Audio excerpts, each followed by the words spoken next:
कैसे दिखने लगी? एक minute.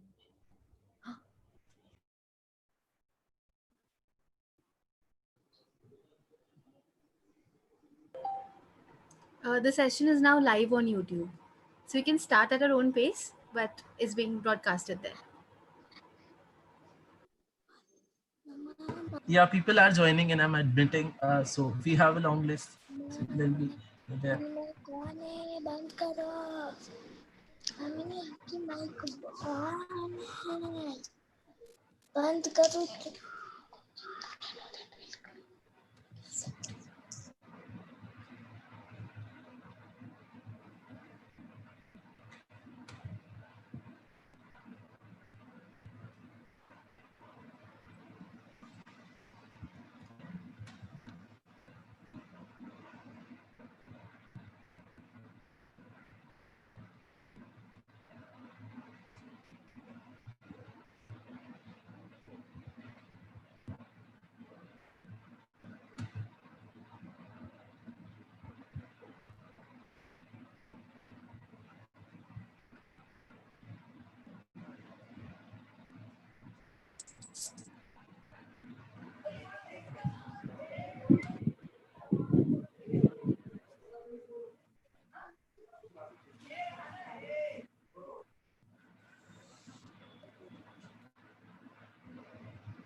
We'll just start in a while. Oh, a few more people are joining in. We have a entire list, but then we'll start on time.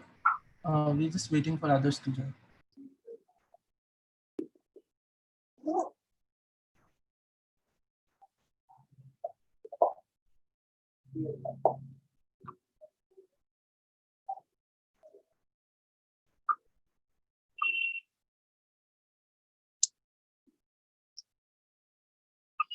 वो यहाँ पर परिवर्तन हो गया।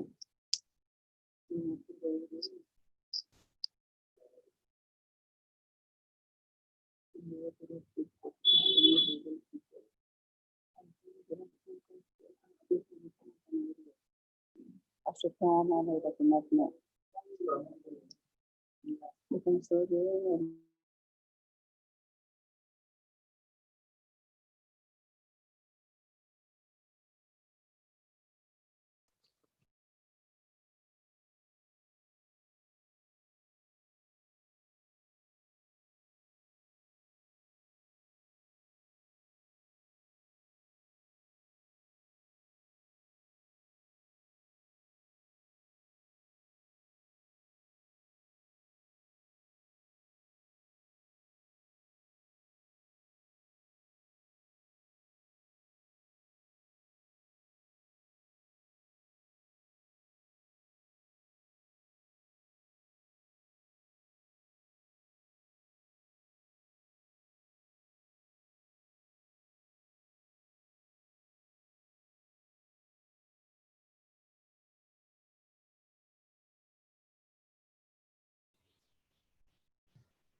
Kavita ma'am, Neena ma'am, are you fine if we wait for 5 more minutes or should we start?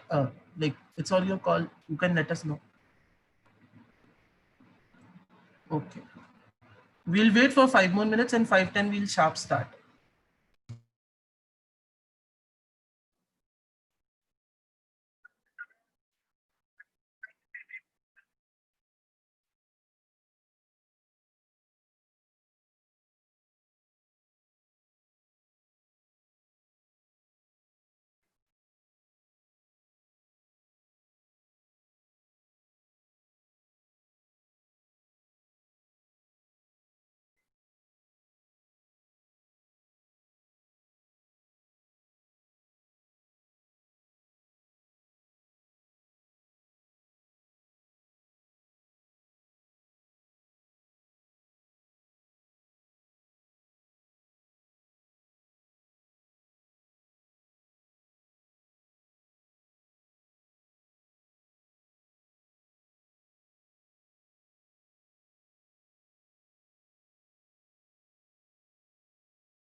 ಈಗ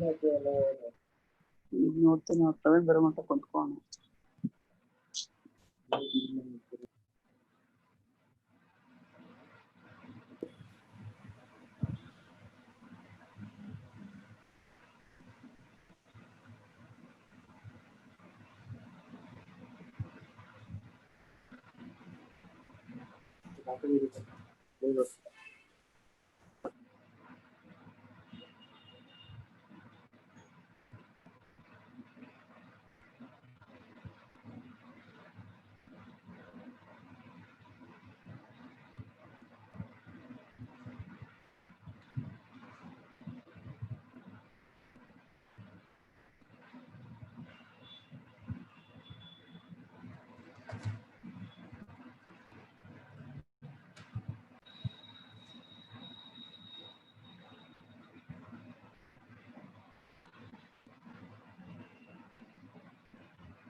Okay.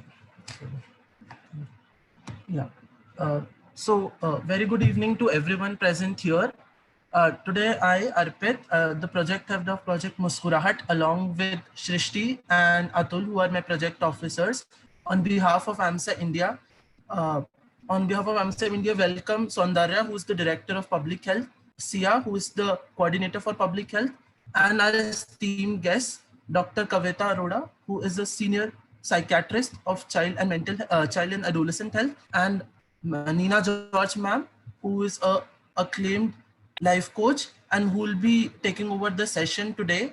And I hope all of you guys would learn something new from their wisdom and apply them in your life. So I would request Dr. Kavita to take over now.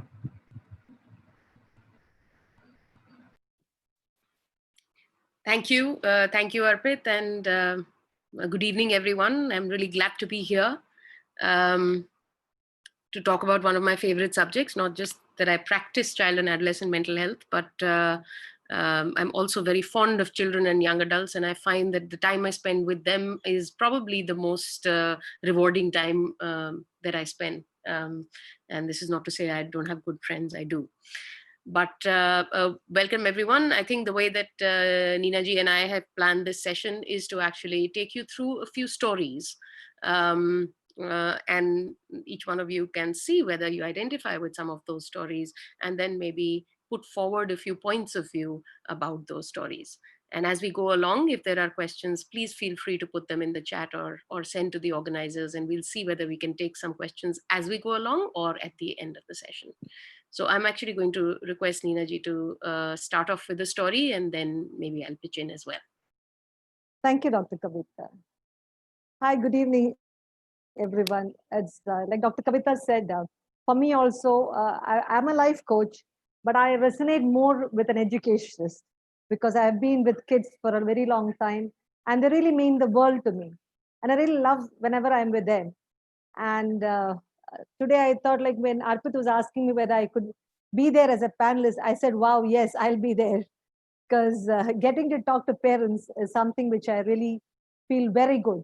Because many times as parents, we know everything, but we don't know certain things too. But because we take things for granted.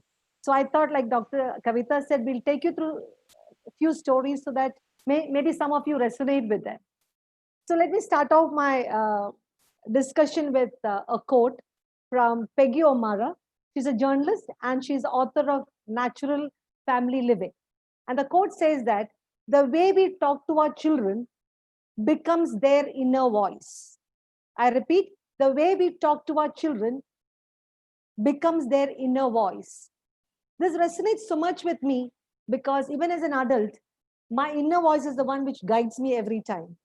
Now, how did I get my inner voice?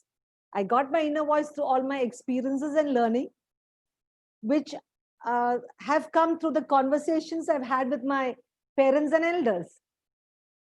And they really guide me. And my question to you as parents is, are we doing enough to make our kids have constructive inner voices? Are we contributing to that? Are we communicating enough with them? As an educator, I've seen when I deal with parents and students, I've seen that, yes, parents do communicate with them as and when they get time. Because many of the parents are busy. Even as housewives, mothers are busy because they have to finish sort of certain jobs, or fathers are busy. And many times I felt that it becomes one of the jobs they have to tick. Okay, I have asked my son something, I have said goodbye to my daughter. It's just one of the things. Are we spending quality time with them? Are we sitting and listening to everything that they have to tell us? Are we contributing in their inner voice developing? So the experiences that I've had over the years as an educationist, I thought I'll tell you a few incidents that I've come across. Maybe some of you will resonate with that. I'd like to tell the one boy whom I taught. He was around 11 years and he always appeared to be a very arrogant boy, which I never expected from a 10 or 11-year-old boy. And if I ever use the word, please, can you do the homework? He was very happy with me. The minute I told him, you have to do your homework, he would object to it and he would never do the homework. It repeated for many weeks. So once I happened to talk to his mother.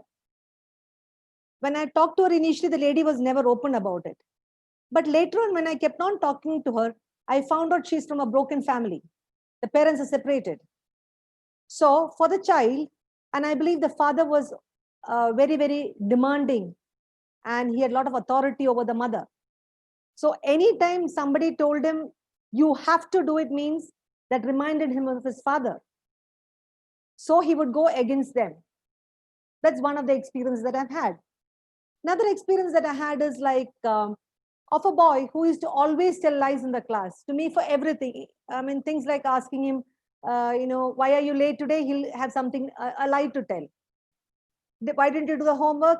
One lie cooked up immediately. And I could make out as a teacher from his eyes that he was never telling me the truth. So again, as a teacher, I thought I should go and find out from his parents as to what happened. When I had a detailed discussion with them, it came out that the mother was very, very ambitious. And there were 6 of them living in that house, father, mother, grandparents, and these 2 kids. Every time she used to tell lies to the grandmother and the grandfather when she used to go out of the house. And she used to tell the kids also, unko wo bol dete hai. And the kids also understood that was not the truth. So the child developed telling lies, and he used to always, justify himself for the lie that he told because mama tells that. I found out that. There was another set of parents whom I found. They were too demanding for the child. Too demanding. If he got half a mark less, they would shout at him. They only wanted him to study and nothing else. So he developed an aversion to anyone who was trying to tell him things. And there was another boy again, fourth example I would tell you is of a boy who was around 12 years old. He was in Delhi itself, and then he was too big for his age. I didn't mean by size, by his hair growth. He had so much of hair growth in him that at 12 years, he had full beard grown like a boy of 18 to 20 years. So throughout, people used to abuse him, bully him in the school, saying that shadi kyun nahi karte hai, kitna bacche hai, all those stuff. And he didn't know how to handle it. And he had become very, very moody, very arrogant. And he used to really, really trouble other kids. He used to really beat other kids. So when it was told to the mother, the parents didn't know how to handle it. And parents started telling, by saying, you look very old. So these are things that I've experienced over the few years that I was teaching kids. And my experience was that all these kids had inner voices which were negatively developed. All negative inner voices were developed. So do you think that they'll become good as adults? I think, doctor, you would have something to add to this. Sure. Thank you, Neena ji, for setting the tone. So I think in my experience, I see this as not just about children, it's about the adults, the parents, and how they were parented as well. So I think if we zoom out just a little bit, parenting is not a skill that we are born with. Parenting and knowing how to parent usually comes from our own experiences of how we were parented, how we have seen other people being parented, what our inner voices say as adults about what we want. So I would say that somewhere it is a village or it is the culture that we are in. And it takes a full village to raise a child in the culture that we raise children. And therefore, when a child presents, so because I'm a doctor and a psychiatrist, often children land up with me or families come to me for 2 or 3 different things. One of them is when they realize that their own resources of parenting now are no longer enough to support the child, and they know that something needs to be done. So I've always found that parents are very good in their intention. Yes. And there is nobody I have found who can care or wishes to have a better intention for the child than the parent. They may sometimes Yes. feel that they don't know how to help, or they may not realize often that what they are doing may actually be impacting the child in sometimes an adverse way, because it's not being mindfully done, and they don't understand the impact. But I have hardly ever met a parent who deliberately wishes to harm a child. So I think parents, I think I just wanted to start with saying that the most well-intentioned person for a parent, for a child, is the parent. It's only later than anybody else, whether it's a professional or it's a teacher or anybody else. So I always take that at face value. Starting with that, then I feel that there are two categories or three categories maybe. One is that it is very difficult to parent in today's times, because there are so many variables going on that are uncertain, new, and things that even as adults we have not navigated. And I mean, for example, the virtual world, the screen time, the technology, current COVID times, which have really just taken away all the social interaction and put it in a very different way. What is anxiety looking like today? What does normalcy look like? What does play look like? These were pillars of child development, and right now they are nowhere to be seen. The third thing that I look at is there are certain children that we have to understand the fact that there is neurodiversity. Not everybody is the same. Indeed, on the one hand, we say everyone is unique, and we pride ourselves on the fact that we want us to be different. I am unique. See, this is my specialty. That's your specialty. This is how I want to dress. This is what I look like. This is my style. And on the other hand, there is this intense need to belong. And these are both the paradoxical things that we hold inside. But when it comes to actually parents wanting something out of their children, or a teacher wanting something from a child, or an adult wanting something from a child, we all want some very similar things. We want everyone to conform. You should go according to rules. And at that point of time, we forget that each child is different. And the rules are made for whom? Not for each child. The rules are made according to what we thought we wanted. So here the concept of neurodiversity or diversity starts taking a bit of a hit. Each child is different, their needs are different, their strengths are different, their vulnerabilities are different. So often the children who are coming to me end up being the ones who can't conform. And it is seen as, often by parents or even teachers or adults around them, as they don't wish to conform. It is all in their power, and children are doing something wrong deliberately. Now, my learning over the years has been a child will do the best they can if they can do it. Because as a child, you want applause. You don't want to anger your parents or your adults. They are your heroes. You want applause. You want approval. You want to be loved. This is your innate need. So if I could do something that would make you love me, I'd do it. Why would I go against? So it's about looking beyond that to say, what is it that this child is not being able to do? Don't go by behavior. So the only thing I tell parents and other fellow professionals, don't look at is behavior. Behavior is the manifest. We act out certain things. What's behind that behavior is oftentimes a feeling, an inadequacy. And as Neeraji, you said, a story about myself. Yes. That has been built over time, and therefore I'm reacting in a certain way. If somebody has repeatedly called me naughty, then I become naughty. Because anyways, everybody is saying you're naughty, I might as well do a few naughty things, because I don't know any other story about myself. If somebody says, हाँ ये तो कितना जिद्दी है, तो मैं जिद्दी हूँ ना, फिर मेरे को वही दिखाई देगा, मैं तो जिद्दी हूँ, and फिर मैं जिद करती हूँ. So I think the point about why is a child doing what they're doing becomes extremely important in my mind. And here also comes the category of children who are built differently and therefore may not be able to do what we want them to. Not because they don't wish to do it, but because they're actually wired differently. So I'm talking about a child who, for example, is not able to speak clearly. Our society may not necessarily provide for them in a class where everybody has to speak up and participation is seen as something which is valued. Now, I'm stammering. I don't want to speak up because it will lead to social embarrassment. And even if I'm the most genius of all, I may not speak up. And therefore, you will never know how intelligent I am. Or if I'm bad at writing and I cannot write, I will not do well in exams, but that's the only way that my academics is going to be valued. Or if I am an applied learner and I'm really great at sports, or I'm really great at music, but I'm not great at academics, how much of value does the urban middle class give on non-academic pursuit for a child who's interested in education or who's not interested in education? And the third is the kind of children who are developing differently. For example, children with autism or ADHD or children with learning disabilities. You've all watched Tare Zameen Par. It exists. This is the kind of different wiring. So, but that child may be beautifully able to ride a bicycle. You don't need a book to understand how to ride a bicycle.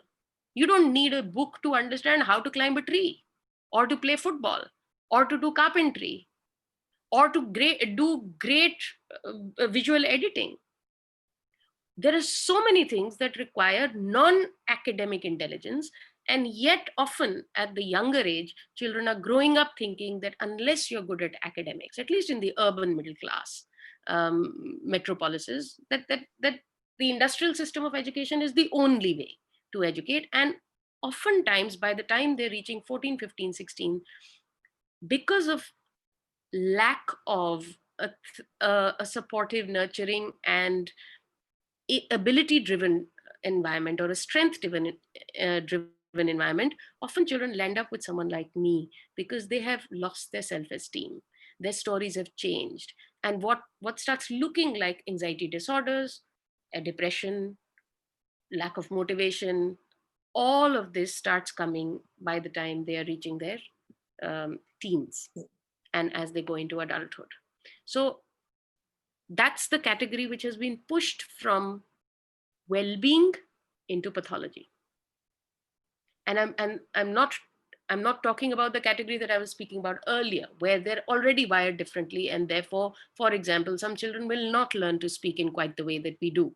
Now, that in itself is a way that they have been wired, or they may not be able to recognize letters and numbers like everybody else. That's not a disability, but our world views it as a disability. It's just a different wiring. It's a condition. That doesn't mean you can't do other things. However, this is how we see it. This is how it is labeled. Once the child is labeled, then there is a stigma attached to it. Once there's a stigma attached to it, it has an emotional impact and it has an adverse impact. And that becomes one kind of parenting. And the entire family has to go through that. It's not just the child. The third category is the category who would not wish to conform because they're actually different. They think differently than the system does. And the value of that is often seen in a webinar like this, where, what does this have to do with medicine? We have third-year MBBS students forming a society and doing this webinar for parents. Clearly, they're thinking out of the box. Do we not need such people to change things around for us? But many of these young people in their childhood may not be seen as people who are conforming. And that category exists more and more today. We see a lot more of dissatisfied students who are dropping out of systems, either an educational system or how we play or how we are doing tuitions or how the system is developing in terms of activism. We saw the college students taking the lead in the CAA protests before COVID, challenging the system. And there are many, many young people who are doing that right now, challenging the system in various ways. And therefore, they do not belong, they do not conform. And that in itself can sometimes lead to what we see as mental health difficulties. But I do think that the problem is not in the person usually. It is also a social problem. It is the times that we are going through, much like what we are going through right now. So I'll stop for the time being and see if there are either questions or we want to.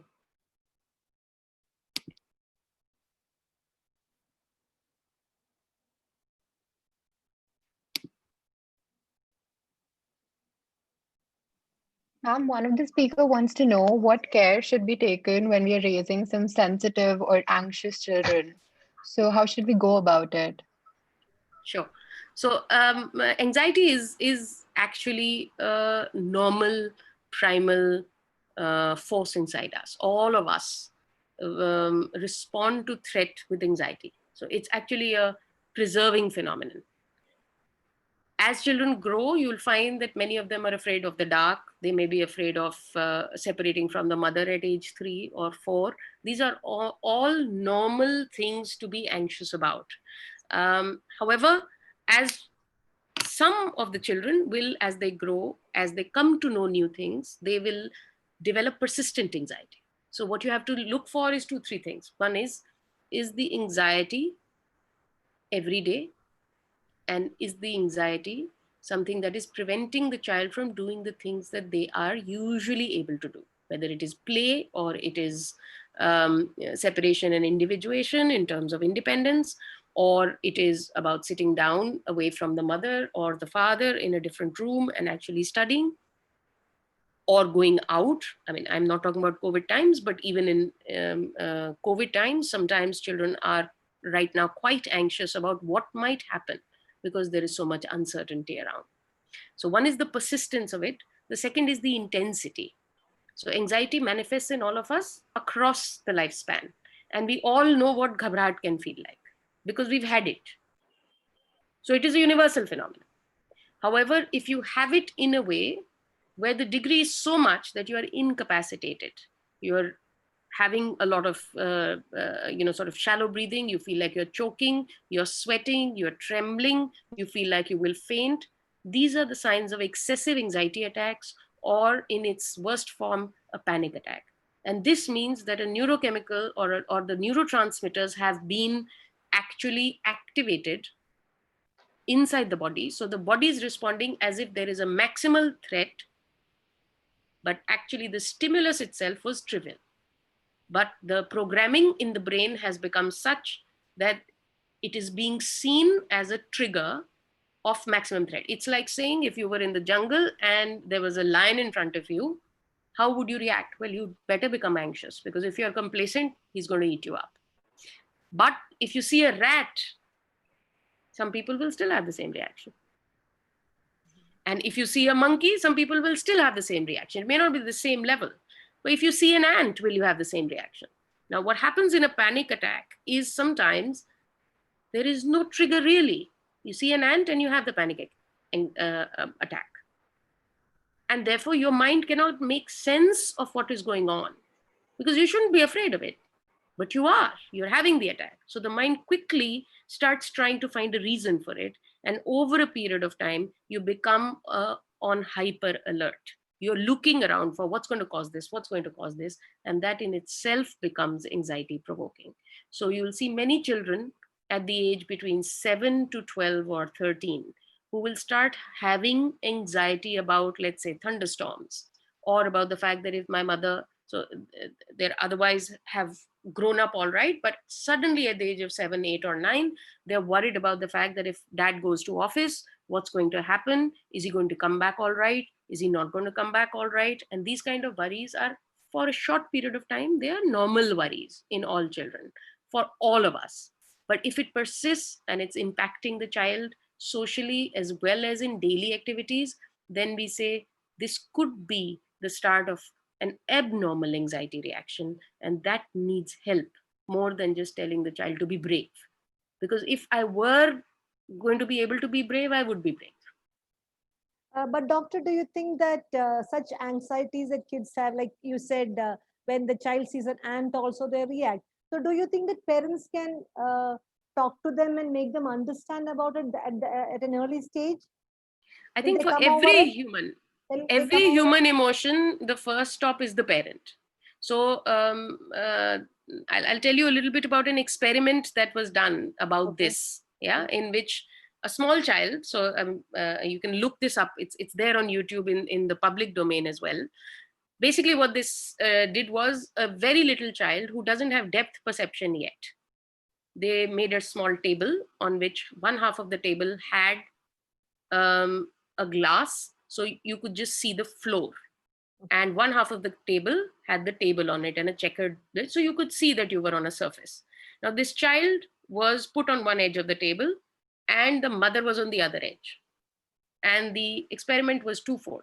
The first time, when the child looked at the mother, when they crawled to the edge where there was a drop in vision, you thought there was a drop, they looked up at the mother for a reaction.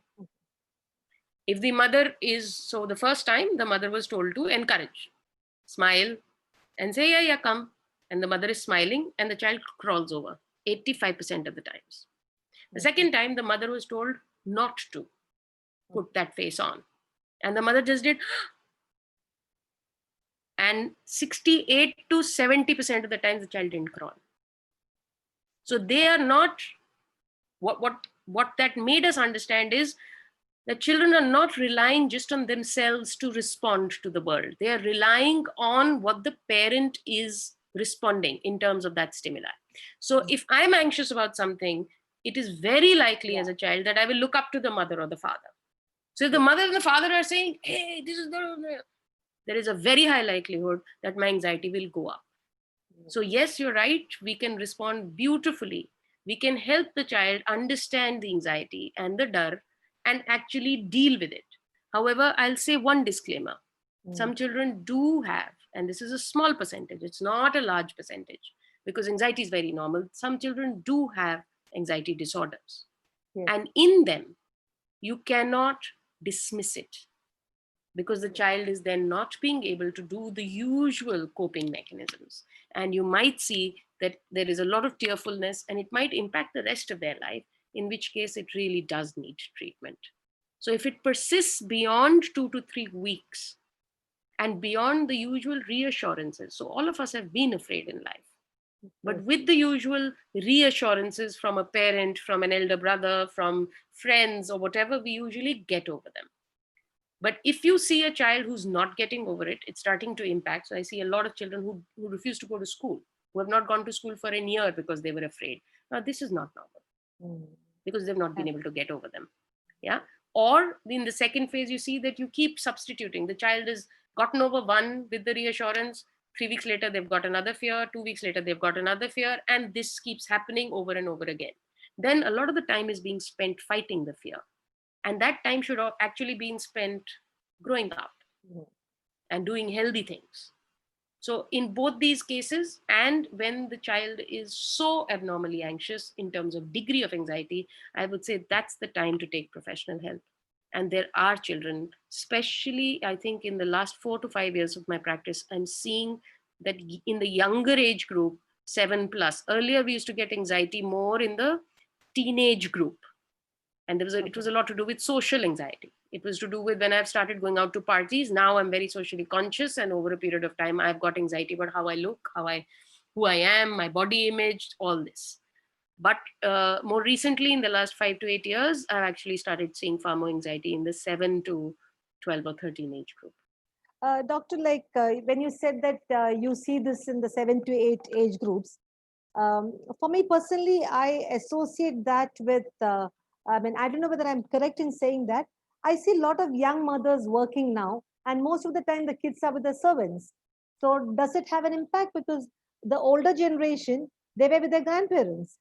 And now there are no grandparents around, nuclear families.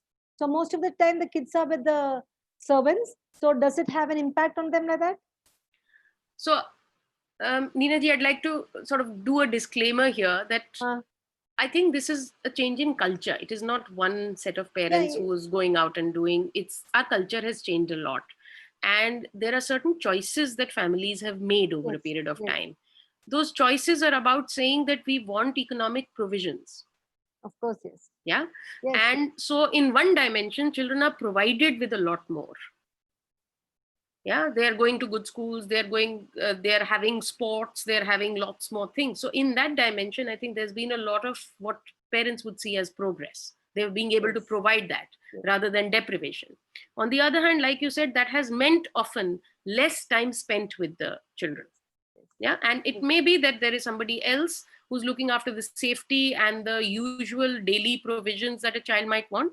But the emotional connect with the parent is only built in the time when the parent is together. So I think it is a matter of which dimensions the family has chosen to focus on at that point in time. I don't think it's a generalized statement. I also It is know not. It is many, not. many families who are working, both parents are working, but they have a beautiful connect with the children, and they are managing to actually have a lovely way of connecting with the children as well. So I would say yes, in some cases this could be a variable, Yeah. but I don't think it's a generalized variable as far as I know, because I feel in every family the context seems to be different. Yes. Some people still have their grandparents living, Of course. and Yes. and yet a child may show anxiety. Okay. So I do think that each family and each child that I see comes with their own set of contexts and their own inner stories Own and their baggages that they own carry. family. Yes, Baggages yes, that they carry. yes. And own ways of creating joy, Yes. Yes. Yes. all of that. So And could we throw some light on how parents can communicate better with these kids, with their I think kids? that's beautiful. I think the two key words here that I think about are connect and communication, the two Yes. C's. Yeah. Yes. So I'd say that when we communicate, communication is about reciprocity. Yeah. That's a two-way reciprocal communication, and it is very different from telling.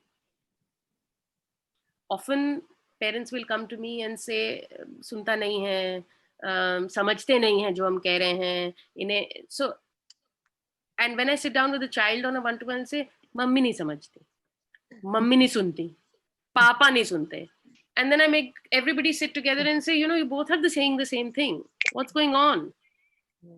They're saying you're not listening. You're saying you're not listening. So let's talk and let's see.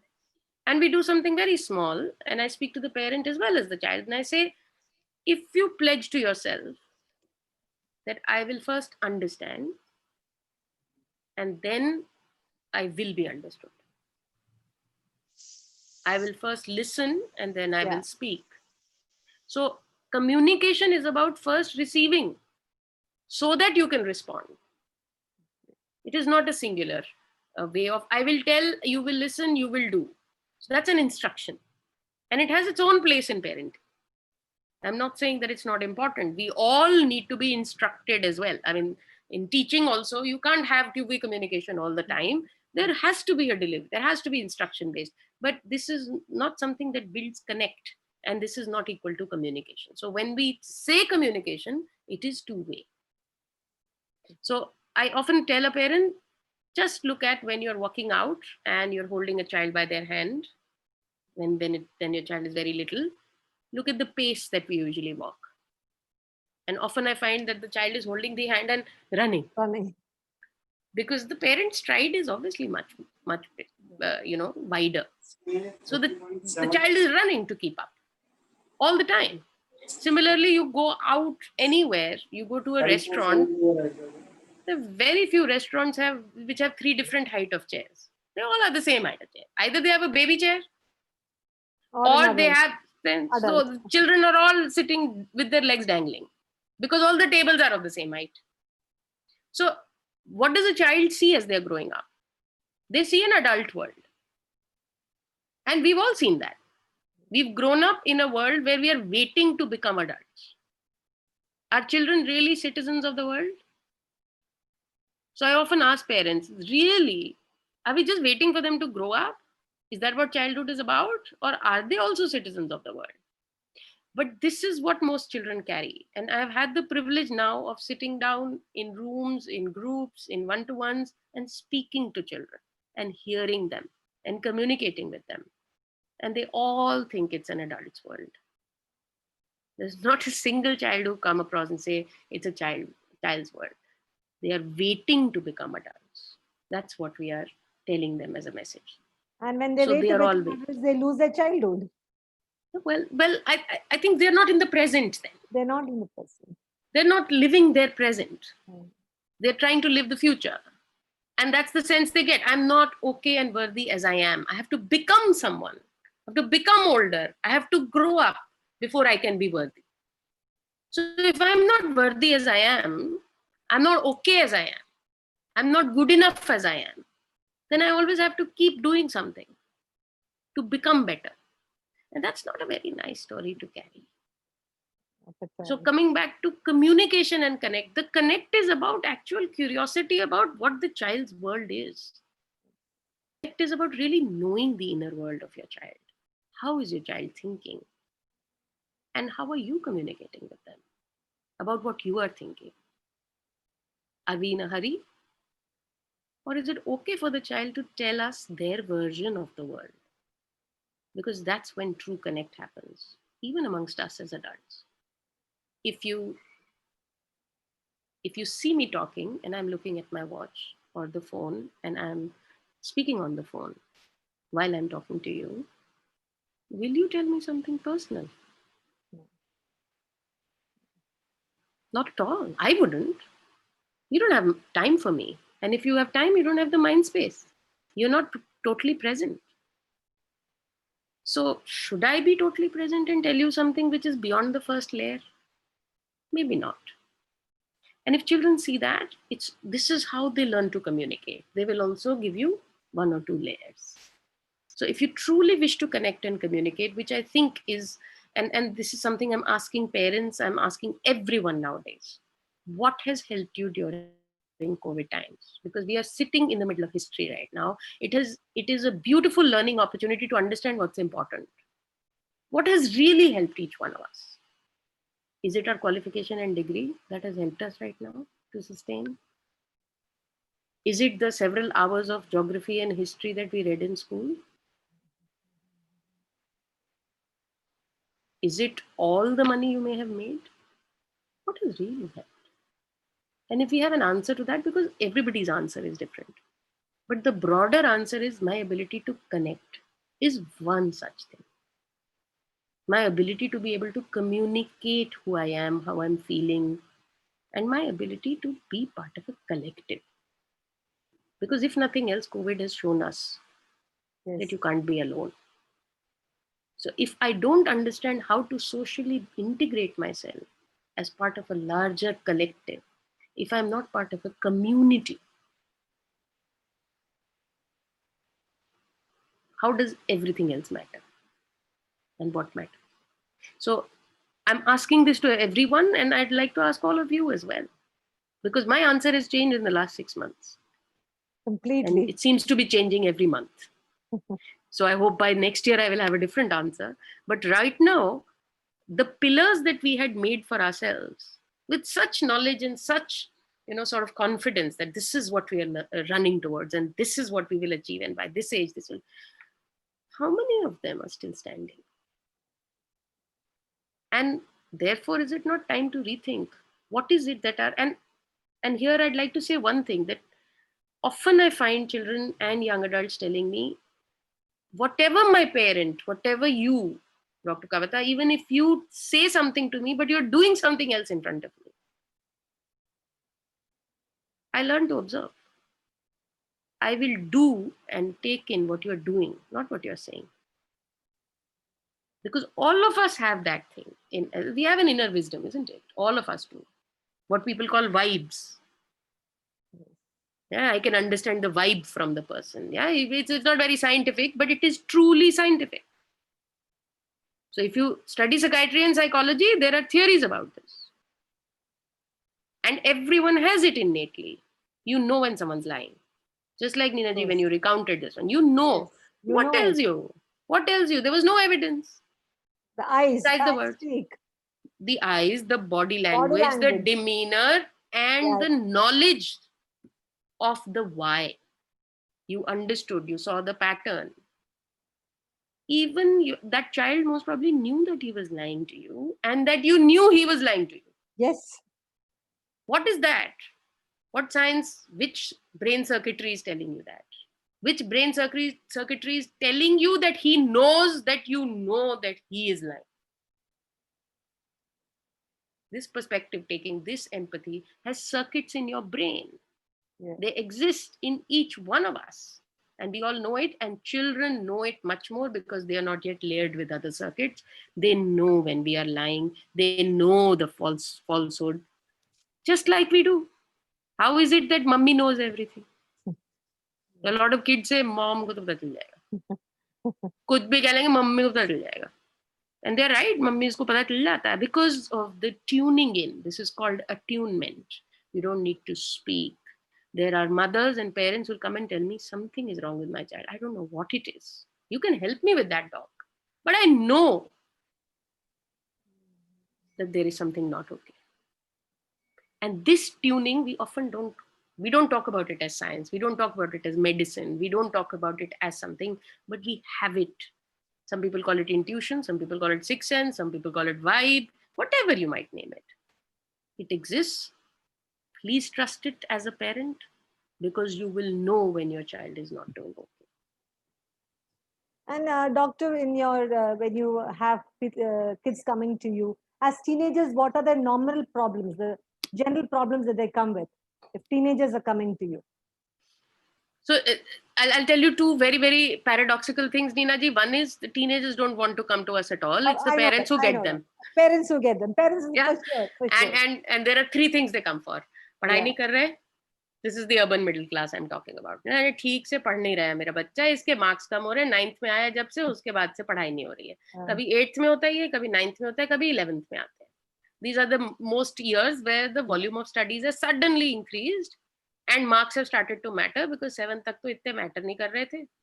उससे पहले सब behavioural issues के लिए आते हैं. 7th onward पढ़ाई के लिए आना शुरू कर. 10th पास आ रही है, 12th पास आ रही है, उसके बाद तो भाई कॉलेज जाना है, तो उससे पहले पहले कुछ कर लिया जाए हमारा. तो एक तो पढ़ाई के लिए आते हैं, और बच्चा नहीं आना चाहता है.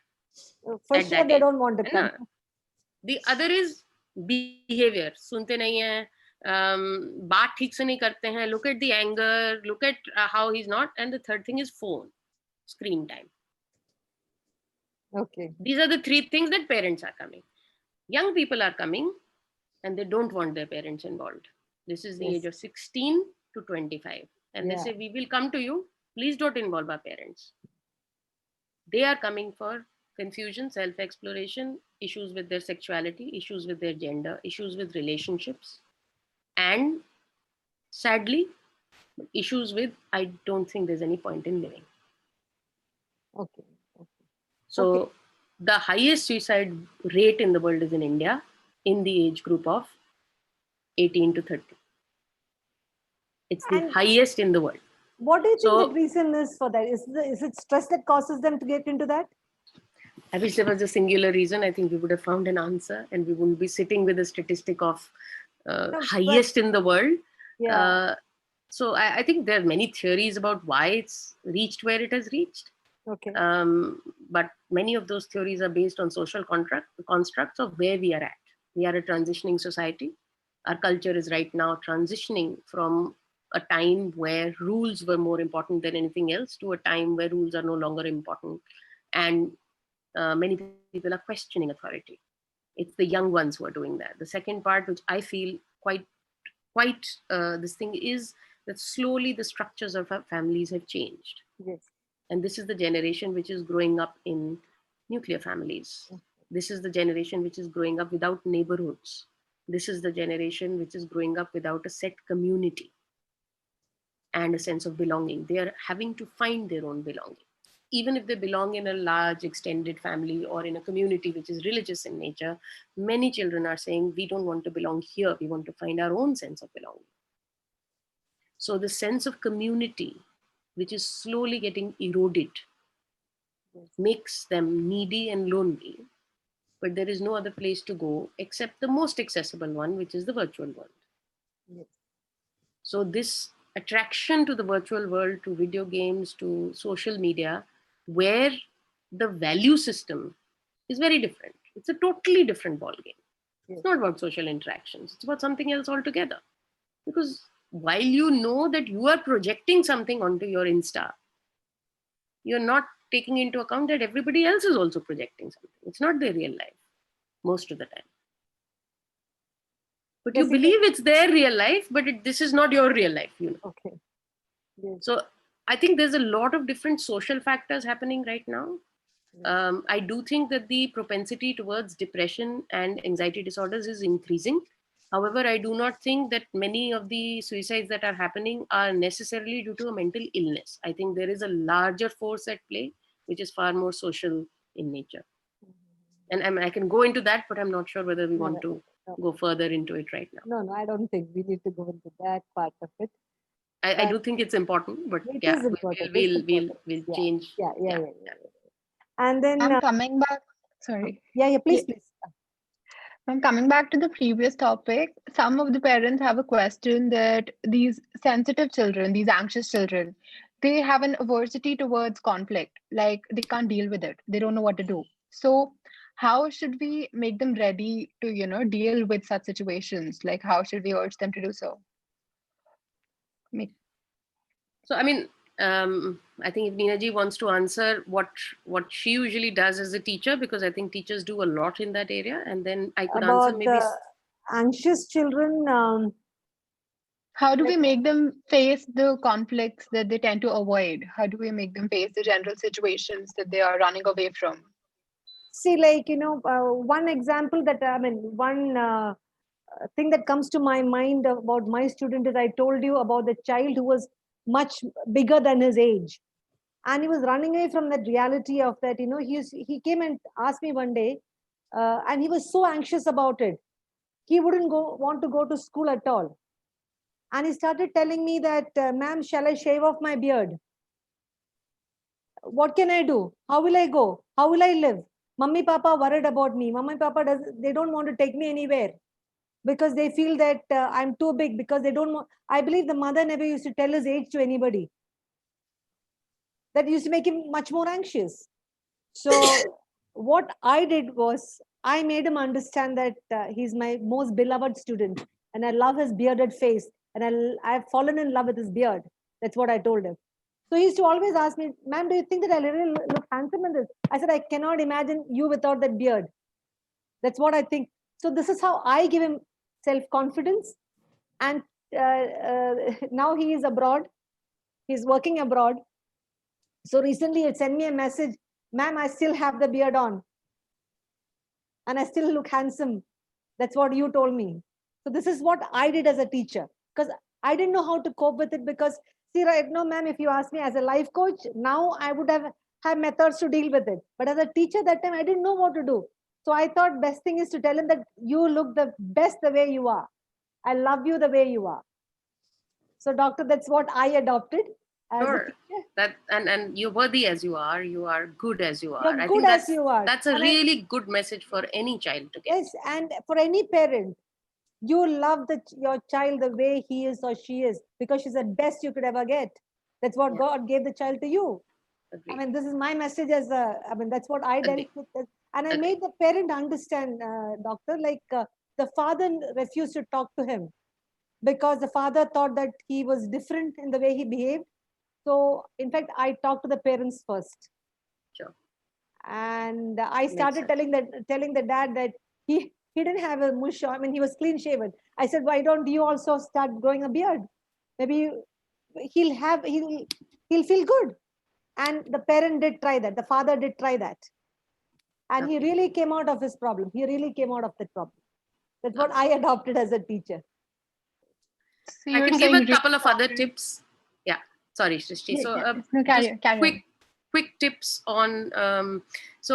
Often we try to just label the anxiety when we see the child being anxious or fearful of something. We forget that there is always the brave in them. So for any parent to understand that whenever there is a force, there is a counter force. Look for that. So there will be several instances in your day when the child is being brave. Yeah, pick up on that, because the story in their minds is not that I'm an anxious child. The story should be, I was anxious then, not then, not then, not then. I was brave too. Can I be brave? Of course I can be brave. Sometimes I'm brave, sometimes I'm anxious. So always find the exceptions to the anxiety and point them out and affirm the child on what they are being able to do. That's one. The other part is anxiety is a feeling. The child is not anxious. Anxiety is a feeling. So separate the child or the person from the feeling. What does that mean? That means अगर मैं कहती हूँ आप तो गुस्सैल हो, you are an angry man. That means all of me is angry. How will I deal with it now? I'm an angry man. How do I deal with it? But if I say, see, you are someone who's usually calm, but there are times you get angry, or anger is something that comes at an emotion and overtakes you. Now I have the capacity, because I'm usually calm, to look at anger when it comes to me. I often tell children, think about it as a tennis ball. Somebody's hit it at you. Can you see it coming? Because when I sit and talk to you, you're not angry. So that means all 24/7 you're not angry. So there must be times that you're calm, and they'll say, yeah, I'm not afraid when I'm at home. I'm not angry when I'm at home. I'm not angry or afraid when I'm with my mother. Find those exceptions, because children need to believe that they can be not anxious, not angry, not this. So they are not an angry child. They are a calm child. They are a child who has the capacity of all emotions. Change your language, change the way you look at it. And this is called, as a small tip, this is called externalization. It can be used in many different ways. What that means is that the child understands that I can be many different things. At some point of time, that tennis ball comes at me, I become angry. And then it goes away also. So I have the capacity to send it back. So the anxiety comes, and then I have the capacity to diffuse it and send it back. And at the time I'm calm. So whenever we are able to change our language, help the child see what helps to send it back. When does it come? Let's figure out. Let's be detectives. कब बढ़ जाती है anxiety? अच्छा, 3 time पे बढ़ती है. कब नहीं होती है? So these are the 4 things that are helping. Now I've got instead of saying I'm an anxious child and I keep getting anxious, I now know in these times I don't get anxiety. In these times I'm brave.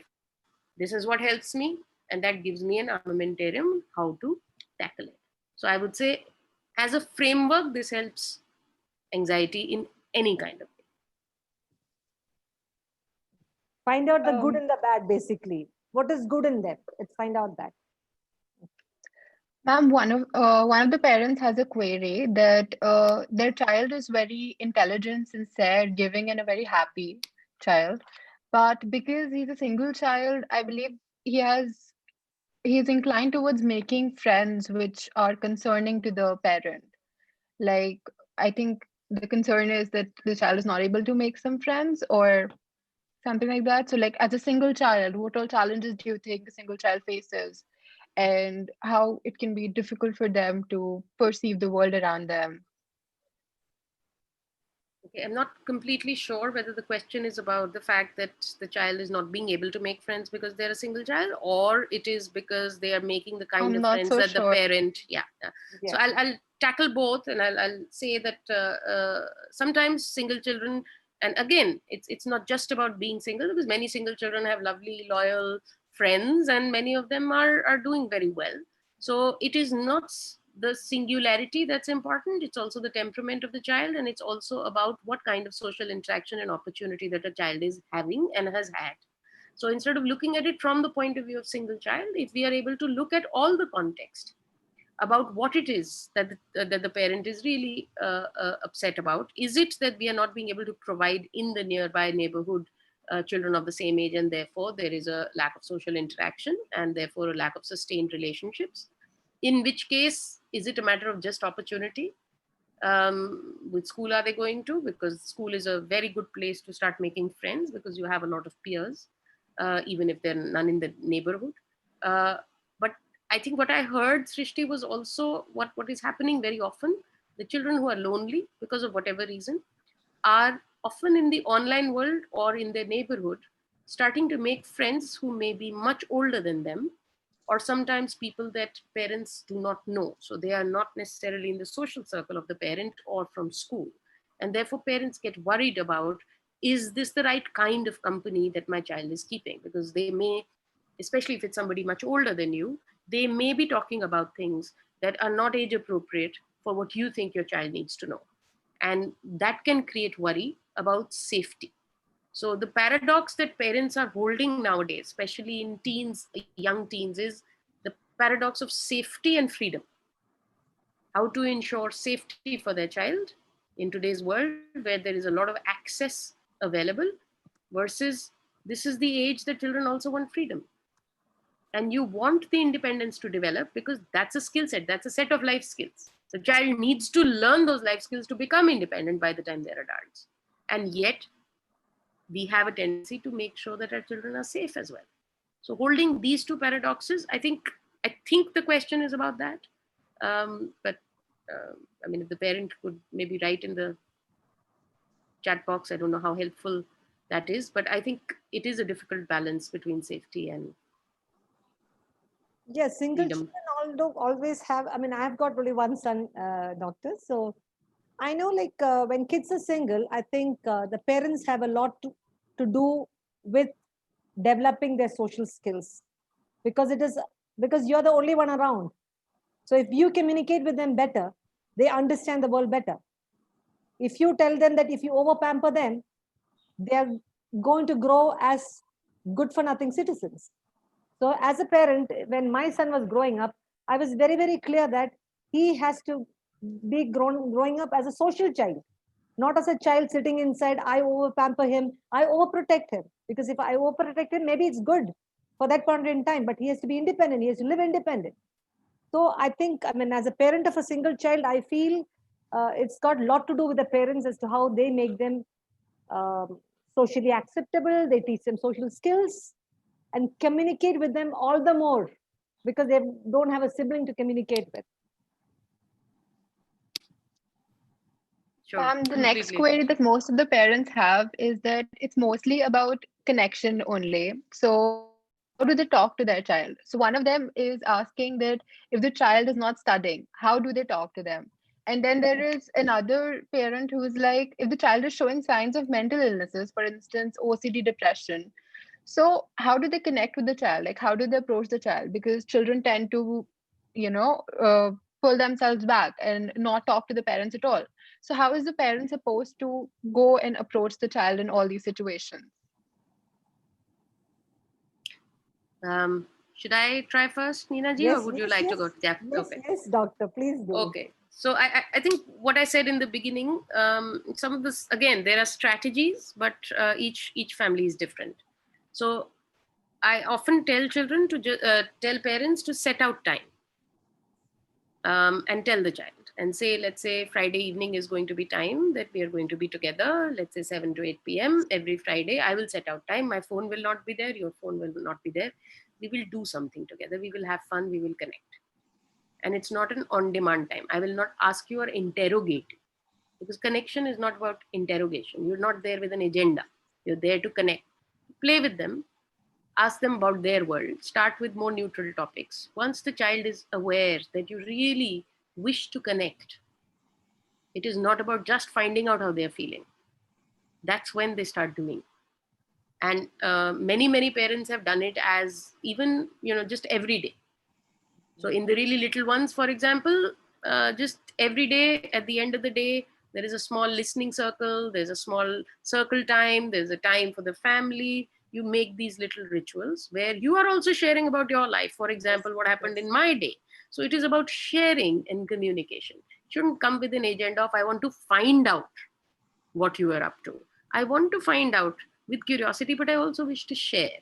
So a sharing time really helps. In the much older ones, with the question about mental illness, if the base or the foundation of communication is there, then the first person that the child will tell is the parent. Yeah. And many parents will come and tell me after I've met their teen once or twice, and the teen has told me what's going on, and they've said, why has he never told us that? I say, I'm a stranger. Sometimes that helps. Number two, I treat them like I would treat you. So I'll tell you, when pre-COVID times, when a family would come and a teenager would be there, anybody above 13 or 14, I would introduce myself first looking at the child. And I'd say, I'm Kavita, and may I know your name? I'd first shake their hands, then I would look at their parents and hi to them. Now, this is rare for adults in our society. We usually just look at the child later and say a cursory hello. From there it starts. Then I say that, okay, because I see that the child is someone who can articulate for themselves. And I might say, would you be all right if I first spoke to you before I spoke to your parents? And I look at the parents and do the asking and say, would you be okay if I first spoke to your child? And then I would escort them into the room, offer them the seat, much like I would to any other adult. And then we would sit down and we would talk. And my experience is that 90% of the children will talk about what's going on. If they know that you're really curious, interested, respectful, and are treating them with dignity.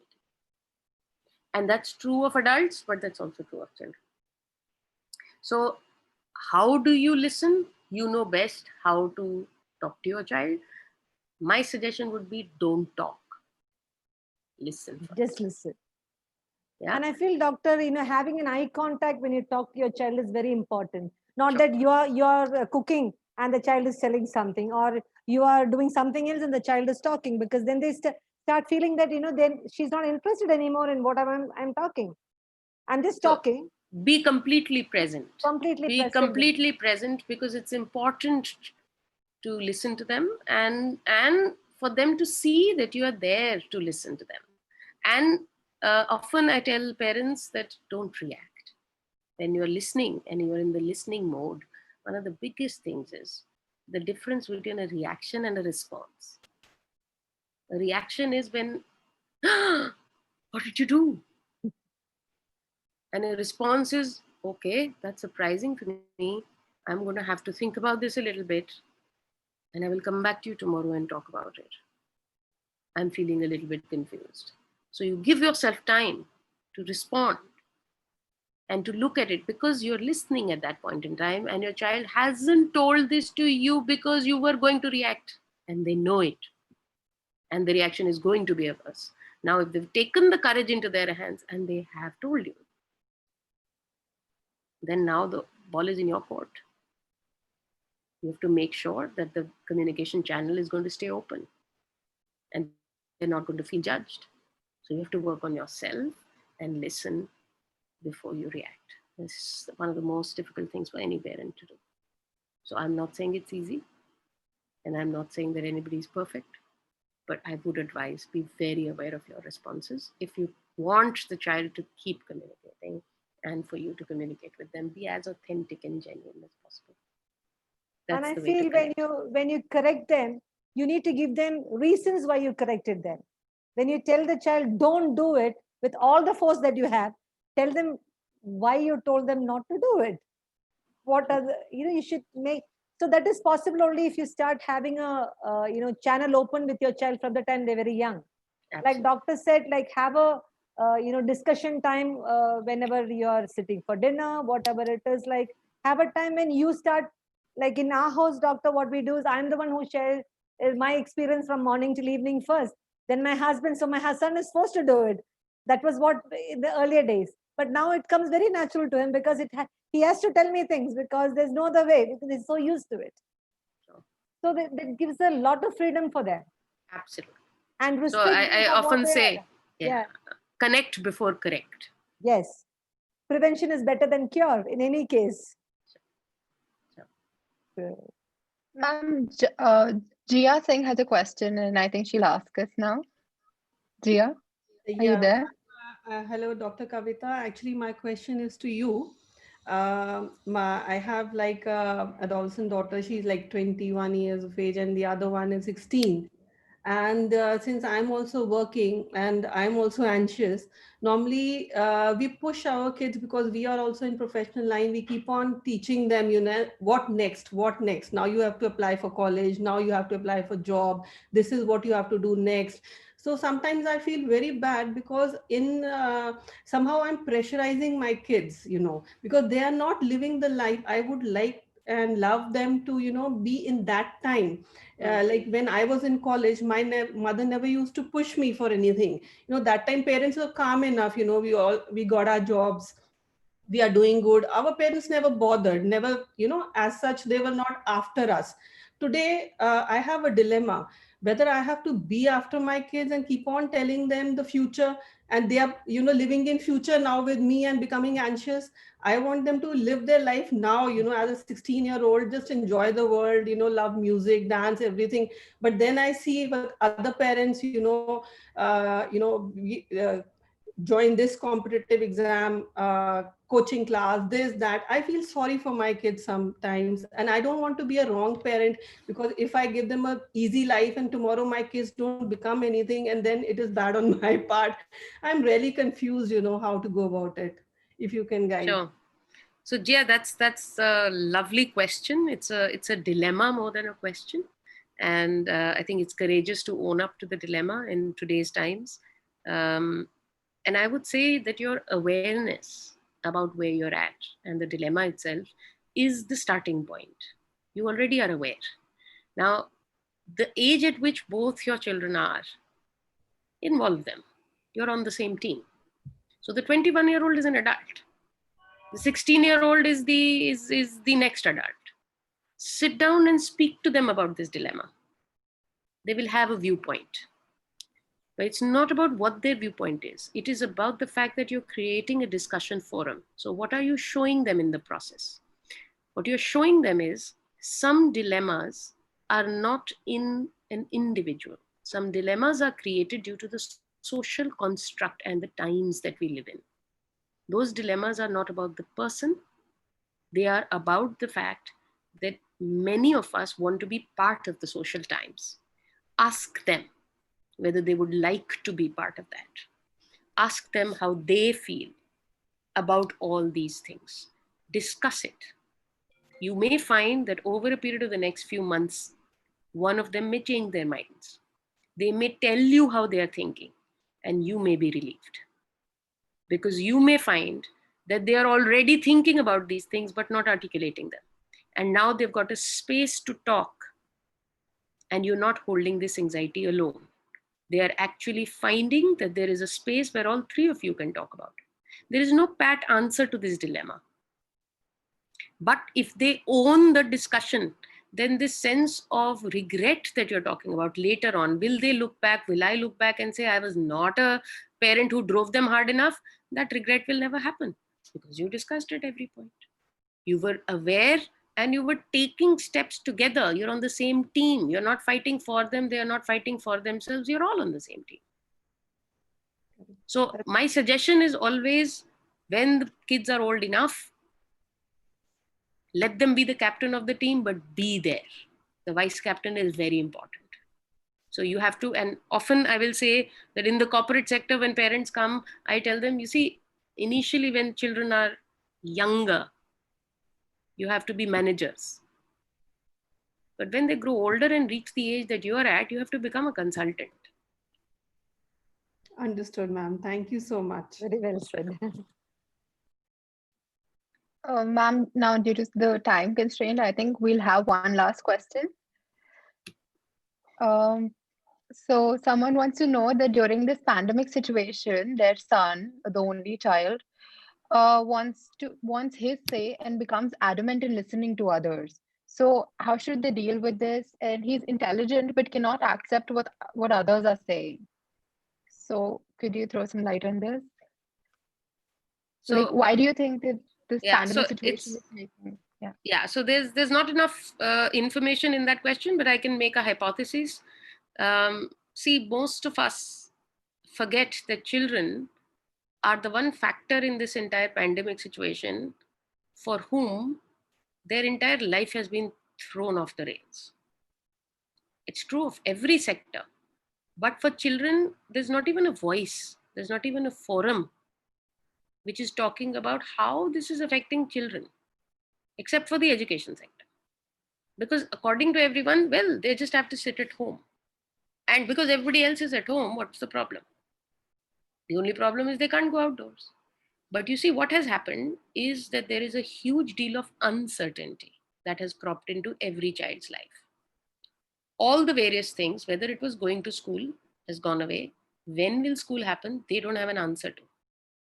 They have heard in the last 6 months many different things. School will open in 2 weeks. School will not open in 3 weeks. School, you cannot go out. You can now start going out. Now, daddy can go out because it's work from home, but your school will not open. You can go out to buy groceries, but you can't go out, only we can go out. The most vulnerable population is the old age, but you can't go out. Your immunity is very good, but you are not supposed to go out to the park. What have they heard? They've heard the most confusing statements, and when the TV is on, they're hearing about deaths. Some of them don't even know how to assimilate it. I had a little child who came the other day, didn't come to me, but the family showed me a video, a little girl.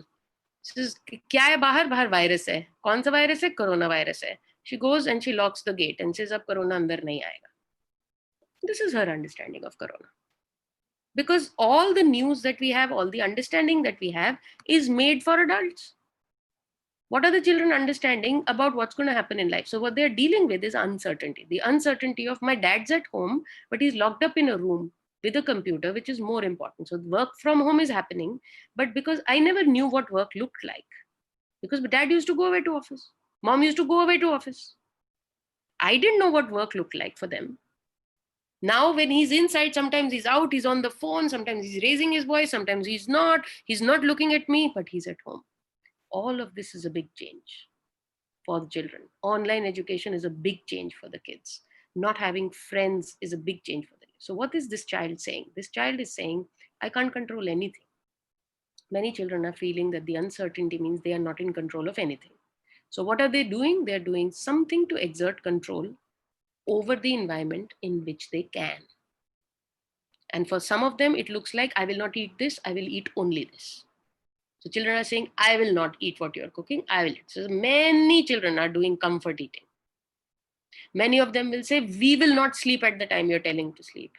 I will control my sleep time. I will control my screen time. I will not. You close the door. So they have an 11-year-old who says, okay, dad close the door and goes inside. Now is my time to do it. I'm also closing my door. And the mother says, please don't close it. She says, why? If my dad can close the door, I also want to close the door and be inside the house. It's not because he wants to be away from you. It's just because he wants to be able to close the door and control some part of his life. So it sounds almost to me like this child is doing much of that, where he's saying, listen to me because I'm feeling probably anxious about being living in uncertain times. Give me something to control. Give me something which is mine, and you agree to what I'm saying. So this is often the way children are regaining their sense of lost control. And this is possibly a child who's got underlying anxiety. And he can't articulate it. He can't tell you what he's anxious about. But he's undergoing stress of some sort. So looking beyond the actual manifest, I think that's a very good question, that you know something's going on. This is not your child. Your child never used to say, listen to only what I'm saying. It's a way of exerting control. Try and see whether you can give him a few things that he can control. For example, what will I wear today? I don't know the age of the child is, but what will I wear today is something, how does it matter? Let him wear what he wants to wear, but he will have a notional sense of control. Tell him that he's the one who's going to make the menu for the entire house on a Friday or on a Saturday each week. Give him an emotional sense of control. Tell him, this is your playtime. This is the time that you and I are going to be together. So give him a sense of control in his structure, in his day, and you might see that some of this disappears. I hope that's helpful. Yes, ma'am. Ma'am, Atul would like to ask you something. Sure. Good evening, ma'am. So one of the participants personally messaged me, if a kid is having a sort of a mental disorder or a mental dilemma and the parents are not understanding or realizing the gravity of the situation, when should they approach the professional, or how do they need to go about it? So see, I would say usually that you should get the child evaluated, because if you are worried that something is going on that you're not being able to put your finger on, get them evaluated, because if you get the reassurance from the professional that things are okay, then at least you know that things are okay, or you might get some tips or things that you can do on your own. However, if the mental disorder or the difficulty has already started, then the earlier you treat it, the better it is. So early intervention in all kinds of mental health difficulties is the best shot you can have. Because remember, the child's brain is neuroplastic. It is developing. What's happening is that your brain is still being wired. So the earlier you catch hold of what's going on, the better it is. About a decade or two ago, many doctors used to say, wait it out. It has completely changed. Science and the way that we are working now has completely changed. We are saying the moment you spot something, pick it up, because this is the time that the brain is growing and the healthy mechanisms need to develop. So if there is something which is starting to brew, treat it so well that the child gets the maximum time to actually grow the healthy coping mechanisms, rather than spending a lot of time fighting this. Yes, ma'am. I'm also taking into account that bullying is very, very prevalent in Indian society. And most of the parents do not realize because they are like, हाँ ठीक है वो बड़ा है तो वो करेगा ही. In a lot of houses, how do we cope as the person who's like a tertiary care person who does not know, but he knows the scenarios going on? So how do we approach that person? So I think my answer has changed about that over time. I say that spectators who are watching bullying going on are equal to enablers. Yeah. So if as a society we are watching something wrong happening and not doing anything about it, then we are equally responsible. So I would say don't wait, call it out. The bully needs help and the bullied also needs help. It is not just about the victim. Often it is as much about the bully, because what you are seeing, so I'll tell you what the scenario is. How will that victim or that child feel protected or safe? Usually bullying is happening in a space that is supposed to be safe emotionally, for children especially.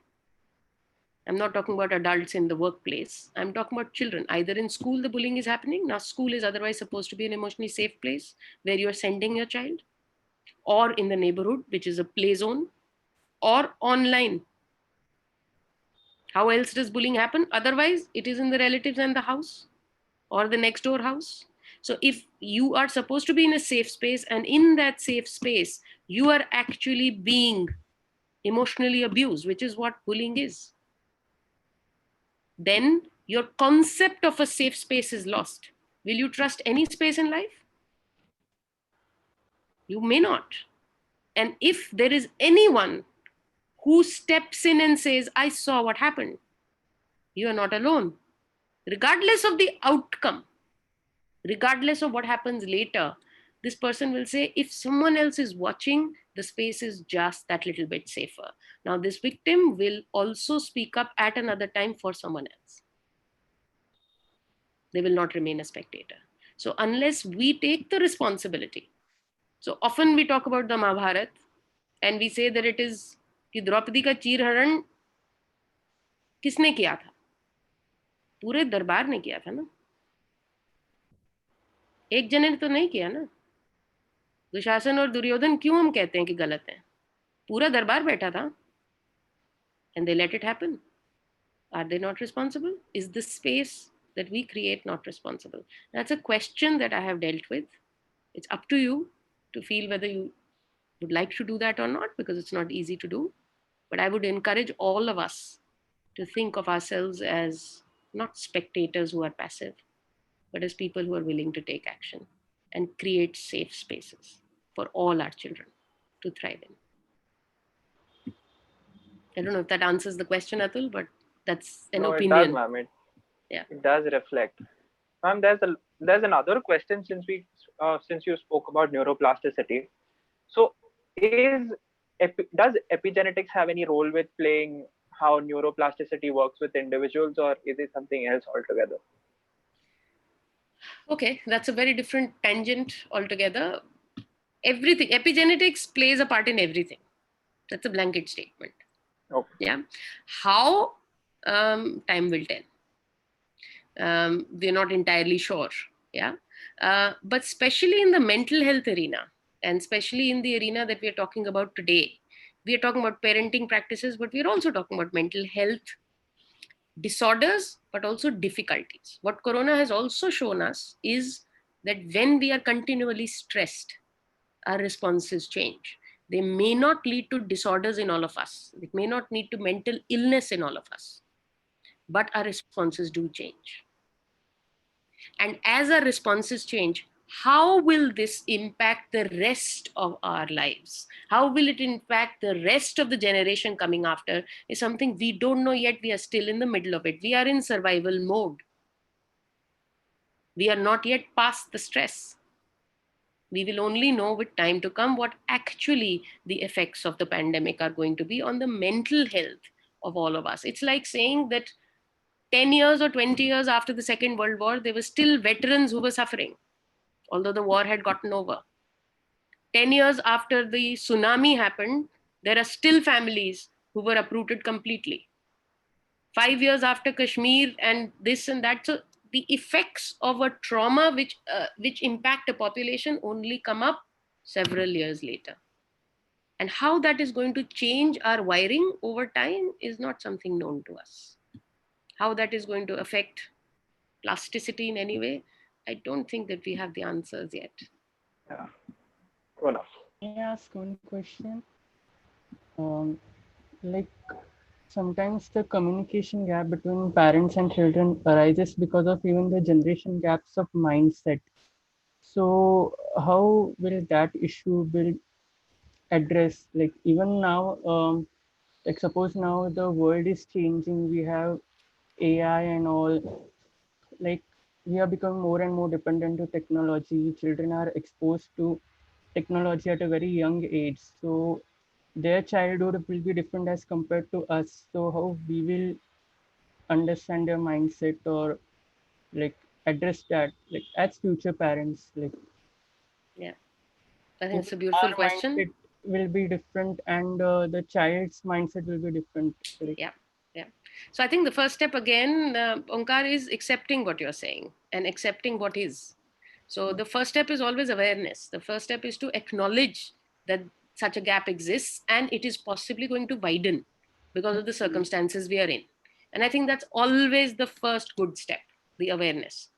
The second thing that I'd like to tell you again, it's an opinion. It is not really, it's based on my years of experience. We are wired as individuals to pick up intent versus content. But when we parent, we often are busy talking about content to children. क्या करना है, ऐसे करना है, वैसे करना है. Intent क्या है, क्यों करना है, मैं ऐसा क्यों कर रहा हूँ. So that is what I would say is the answer in my words for you, that children, regardless of the generation gap, will be able to understand intent.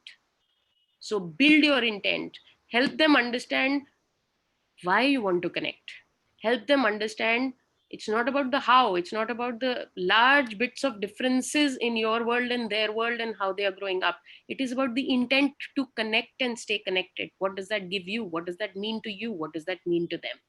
Because we are, as a species, wired to be social. yes. We want to connect. Make sure that your intention to connect is known to the child and work on the intent. Don't worry so much about content. Okay. And it works. That much I can tell you.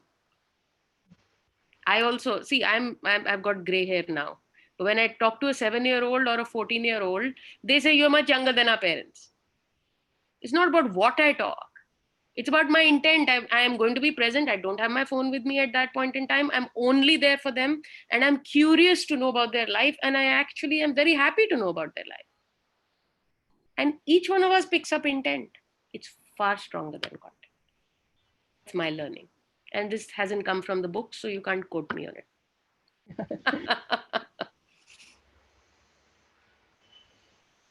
Ma'am, Arpit would like to ask a question now. And yeah.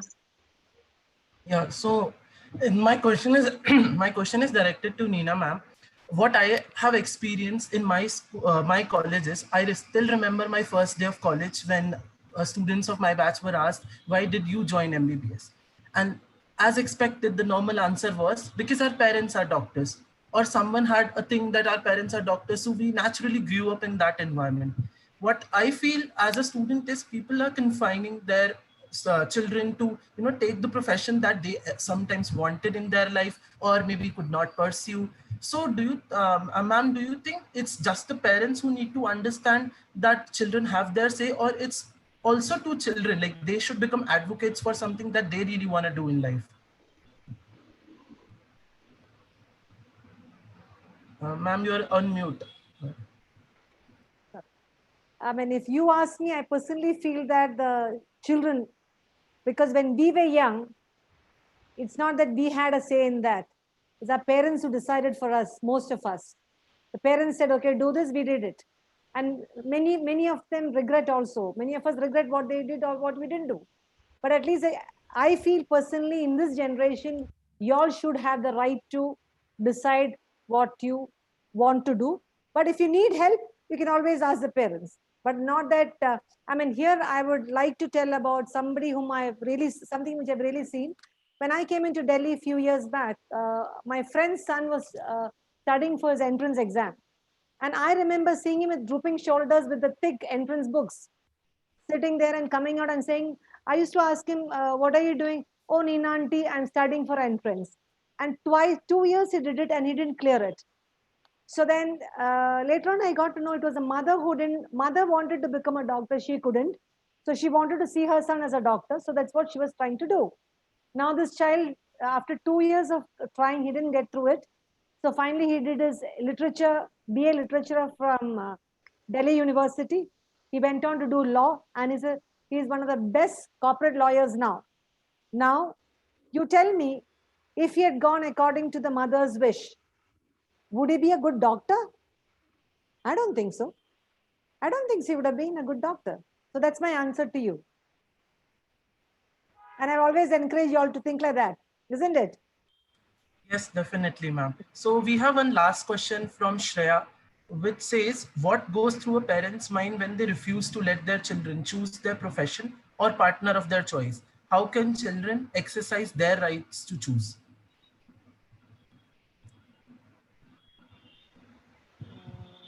Is it Was to it me or the yeah, it's not directed. So maybe you could start and ma'am, Dr. Kavita could add in. So you asking how they'll, you repeat the question once more? Yeah, the question says, what goes through a parent's mind when they refuse to let their children choose the profession or partner of their choice? How can children exercise their rights to choose then? Okay, so parents go back into the things that happened in their life or what happened to their friends. They go back to their life and think that, okay, if he does this, maybe this will happen. The consequence will be this, according to the parent.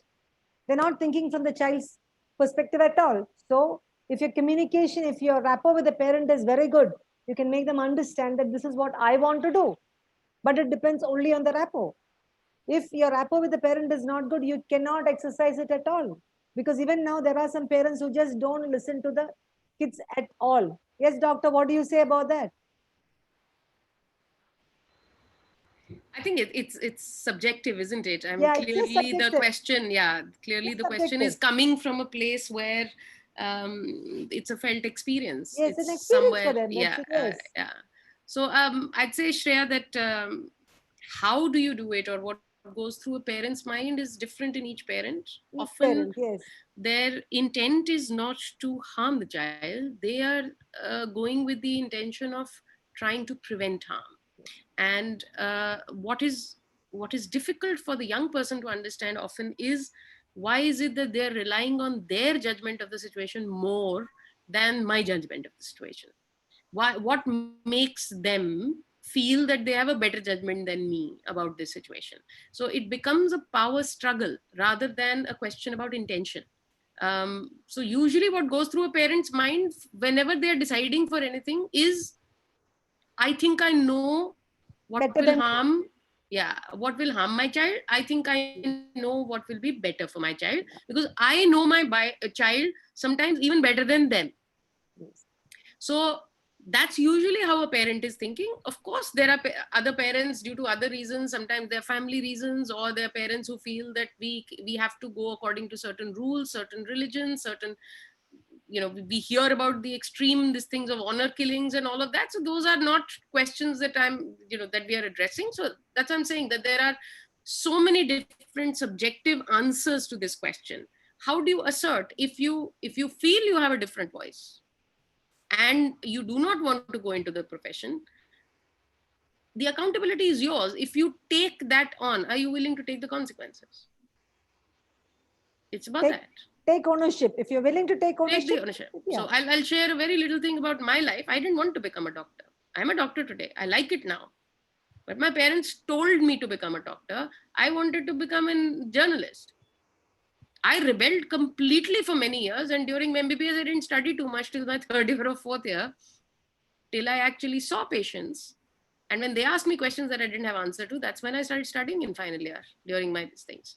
So, but I don't hold it against my parents now, because I fell in love with psychiatry. Eventually, I found my niche. But I had a lot of rage against my parents at that point of time. It's up to me now whether I want to forgive it and carry on and look at life and embrace it for what it is. It's not that I've listened to their choices thereafter. By the time I got the courage to say, I will not listen to your choices, I didn't. But at that point of time, we used to need to get a signature done from the parents on a form in class 11th when we took science or when we took our subjects, and they wouldn't sign for me. What could I do? The consequence was leaving home or suffering silence from them for 2 months, 3 months. I decided I didn't want that consequence. So it's about saying, okay, my parent is saying this with whatever intention they have. This I can tell you in retrospect. I made a choice. It was my choice. I didn't want the other consequence. I didn't want to displease them so much that I was alone in the world.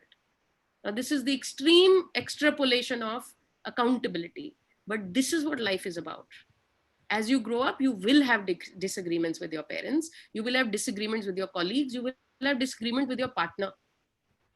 But we have to take accountability for it. If you are deciding not to anger your parents, that's a choice you have made. It's not a choice they have made. And each one of us is responsible for our choices, is what I believe. So I'm sorry, it's a bit of a radical answer, but there you go.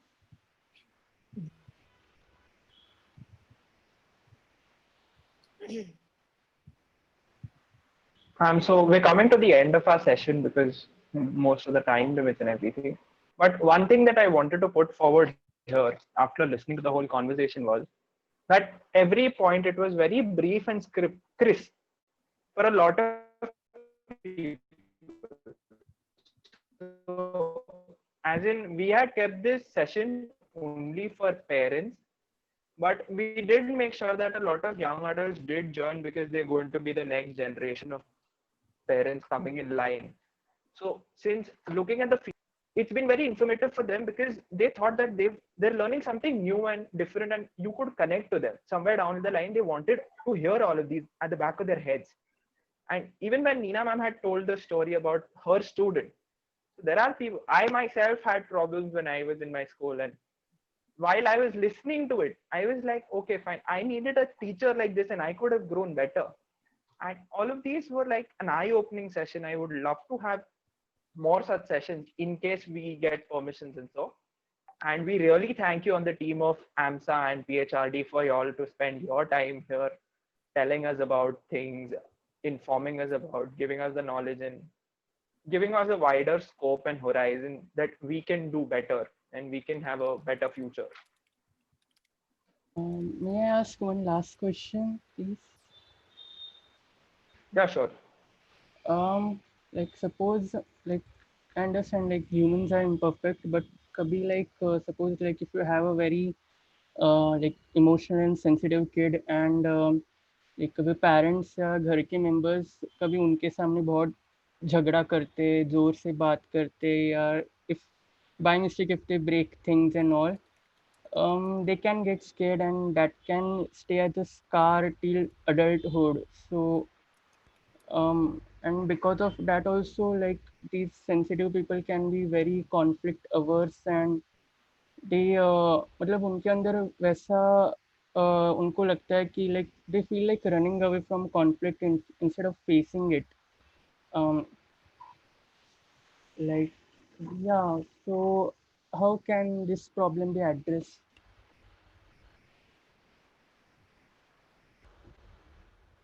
I think Omkar, what you could do is maybe you could reach out to us with your question, and in a brief manner, and we could reach out and connect you to Dr. Kavita for a detailed explanation, if that is fine, Dr. Ma'am. Sure. Yeah, because I really, think ma'am. it's a very if Yeah. I could intervene right now, it's a very Yeah, personal ma'am. question that Onkar is asking, and I will take 30 seconds to answer it here, because I think, Onkar, it's courageous of you to ask it in an open forum, and I think it deserves to be addressed. It will So help I'm others. going to take 30 seconds to try and address it right now, because it's not easy to ask this question. So while I know we are constrained for time, and I know I also have to leave in 3-4 minutes, but I'll try and address it. So I think what you've done right now shows the courage. Who can do something like this? Somebody who has an inner courage. And sometimes circumstances will bog us down. But if there is an inner drive which says that I want to fight my circumstances, you will fight it. So, first of all, the belief that there will be exceptions, the belief that you can, has to be nurtured. And I think that part, if the child or the adult or the old person, it doesn't matter what age you are, sometimes circumstances can really bring you down. If you're always able to see the counter force, if you're always able to see the drive that tells you, do something about this and nurture it. I sometimes put intentions on my this thing, on my phone, on my screen, and say, today I will do something new because I've been feeling very jaded. Today I will say one thing that I haven't said to this person in the last 6 months. Today I will take one little risk. And as you build your emotional bank account with credits, so we all have diets inside us, think of your emotional diet. You have to give yourself some credit so that when the debits occur, your emotional bank account is still healthy. So all of us need to give ourselves credits over a period of time so that our debits are taken care of and we still keep healthy. It's extremely important. And one of the ways to do it is therapeutic work, but it's also about surrounding yourself with positive people and working on yourself as self-exploration as well. So often a young person like that will come in for therapeutic work, and there are professionals, life coaches like Nina ji, or mental health professional like me. Not so I'm not just a psychiatrist, I'm a therapist as well, and we might help someone through the journey of reinventing and writing their story differently, because I do believe each one of us has many stories inside of us, not just a singular one. Yes, ma'am. Yeah. Yeah, thank you so much, Dr. Kavita and Neena George ma'am, to join us and give such a great insight into the dilemmas and the problems that parents and young adults might have. And it is even more great to know that people are coming out and relating to stories that you shared and telling out their own stories as well that could inspire others. So we would now request all the participants to switch on their video cams so that we could send it as a memento to all of you. So please, could you switch on your video cams, everyone?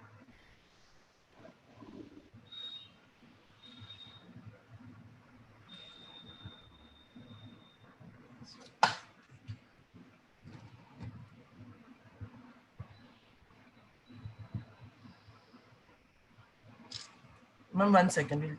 Just another page and.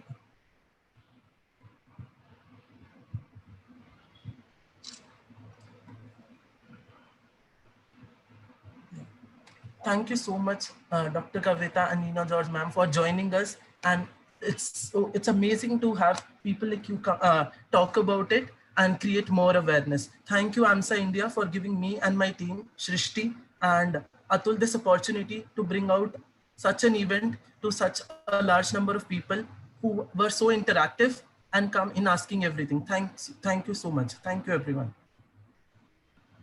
Thank you, Arpit. Thank you, Arpit. Thank you, Dr. Kavita. It was Thank very, you. very enlightening. Thank you, ma'am. It was enriching to be here. Thank you, everyone, for listening. Thank you everyone for joining us. If I may add a little bit thing in towards the end, if anyone has any questions or queries that you want to be they should be addressed later on, you can mail it to us at publichealth@amsaindia.in, and we'll make sure that we send them to the panelists and they can address them at the time and mail it back to you. Other than that, I am so grateful. I think we're all grateful here for the wonderful panelists we had. Kudos to Project Muskurahat team for getting such amazing people on board, and thank you all for your time. This was an amazing session. It was insightful. I'm not a parent, but this was so insightful, and I could definitely relate it to a lot of my what my friends went through. Like they were not comfortable with their parents. I would say I'm lucky enough to have a good rapport with my parents, but I know of friends who were not that comfortable with them, and I could not understand them. Why can't you tell it to your mom? But this was really good. Thank you everyone for your time. Thank you. Bye-bye. Thank you so much. Bye bye.